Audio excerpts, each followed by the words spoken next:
जय हिंद, वंदे मातरम। लाल learning academy में आपका हार्दिक स्वागत है। यह वह संस्थान है जो सीखना बनाता है बिल्कुल आसान। आज हम क्लास लेके आए हैं CDP, बाल विकास एवं शिक्षा शास्त्र, मतलब CDP।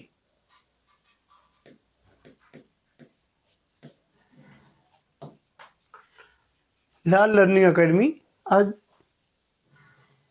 प्रस्तुत कर रही है बाल विकास और शिक्षा शास्त्र की क्लास। चलिए कुछ प्रश्न लेते हैं और हल करते हैं। जीन पियाजे के अनुसार संज्ञानात्मक विकास कितने चरणों में होता है? पियाजे जी का स्टेटमेंट है, उनके अनुसार बालक का जो संज्ञानात्मक विकास है वो कितने चरणों में होता है। यदि जीन पियाजे जी की बात कर ली जाए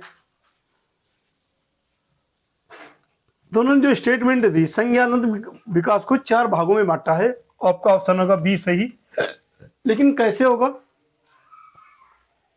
इन्होंने कहा जो पहला संवेदीगामी, संवेदी गामी,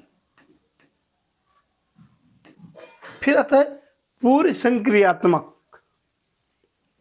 2 नंबर पे आएगा पूर्व संक्रियात्मक,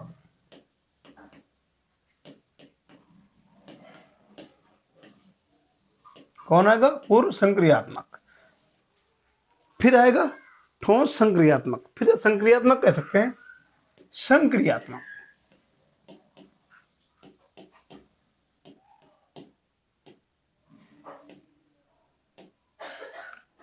फिर औपचारिक संक्रियात्मक।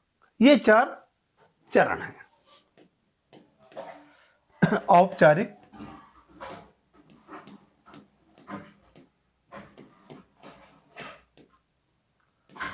ये कुछ चरण है जिनको प्रस्तुत किया है पियाजे जी ने। उनके अनुसार विकास 4 चरणों में होता है। संवेदीगामी, फिर पूर्व संक्रियात्मक, फिर संक्रियात्मक, फिर औपचारिक। तो ऑप्शन नंबर बी आपका सही होगा। अगला प्रश्न लेते हैं। वाइगोत्स्की के अनुसार सीखने में कौन सी अवधारणा प्रमुख है? वाइगोत्स्की जी कहते हैं सीखने में कौन सी अवधारणा प्रमुख है। तो पहले उत्तर देख लेते हैं। क्या आत्म केंद्रित, या परिपक्वता, या समीपी विकास क्षेत्र, या फिर अनुकरण? तो इस प्रश्न का सही उत्तर होगा आपका समीपी विकास क्षेत्र, ऑप्शन नंबर सी सही होगा। कैसे होगा? वाइगोत्स्की के अनुसार बच्चे सामाजिक,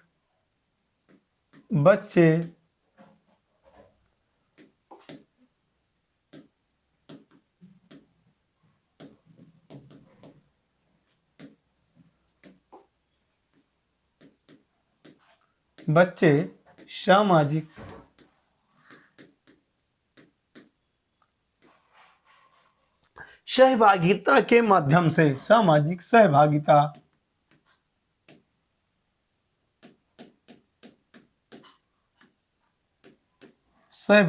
के माध्यम से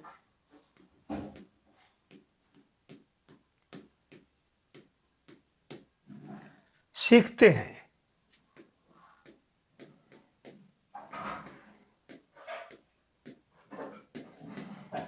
और समीपी विकास क्षेत्र इसमें प्रमुख भूमिका निभाता है। और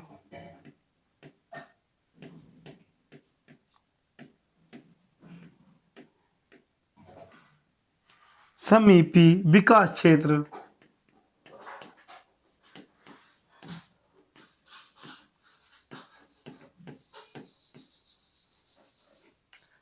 मुख्य भूमिका निभाता है। मुख्य भूमिका निभाता है। यह स्टेटमेंट किसकी है अगर प्रश्न आ जाए तो ये वाइगोत्स्की जी की स्टेटमेंट है। और इनके अनुसार प्रमुख अवधारणा क्या है? समीपी विकास क्षेत्र, मतलब समीप का विकास क्षेत्र। अगला प्रश्न देखते हैं। बिल्कुल ही नर्म और आसान शब्दों में, आसान भाषा में सीख सकते हैं लाल लर्निंग एकेडमी के साथ।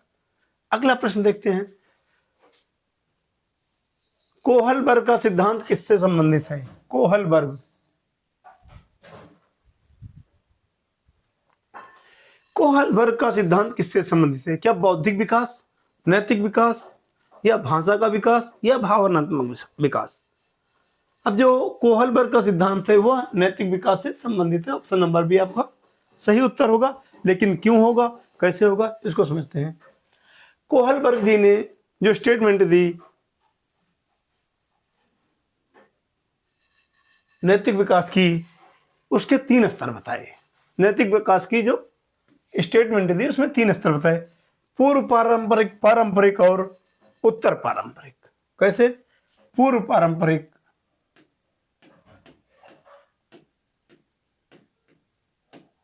पूर्व पारंपरिक, फिर पारंपरिक,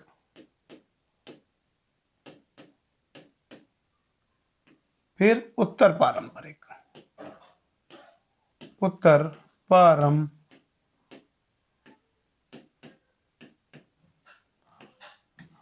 ये नैतिक विकास के अंतर्गत आते हैं। ऑप्शन नंबर बी आपका राइट आंसर होगा। अगला प्रश्न देखते हैं,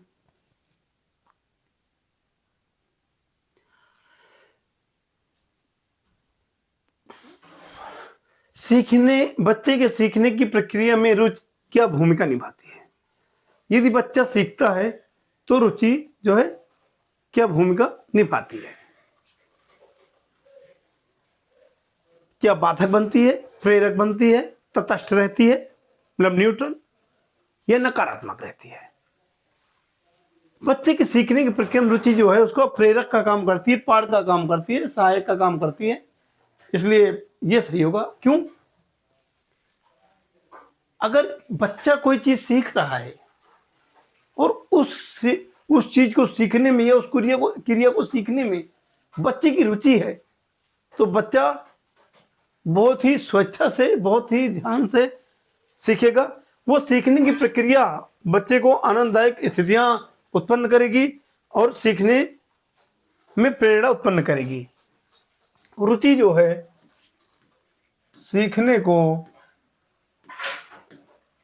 सीखने को आनंददायक, आनंद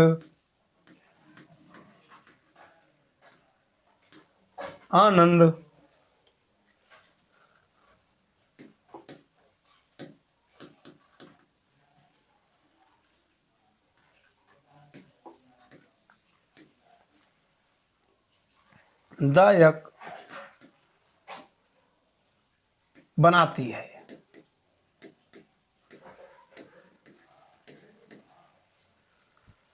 और सीखने की प्रेरणा को बढ़ाती है।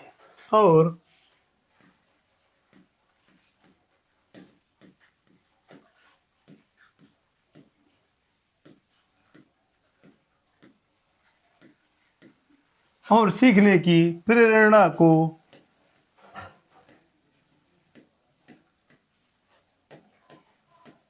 बढ़ाती है। कौन? रुचि। ये किसके संबंध? रुचि। रुचि जो बच्चे को सीखने की भूमिका जो है प्रेरक सही होगा।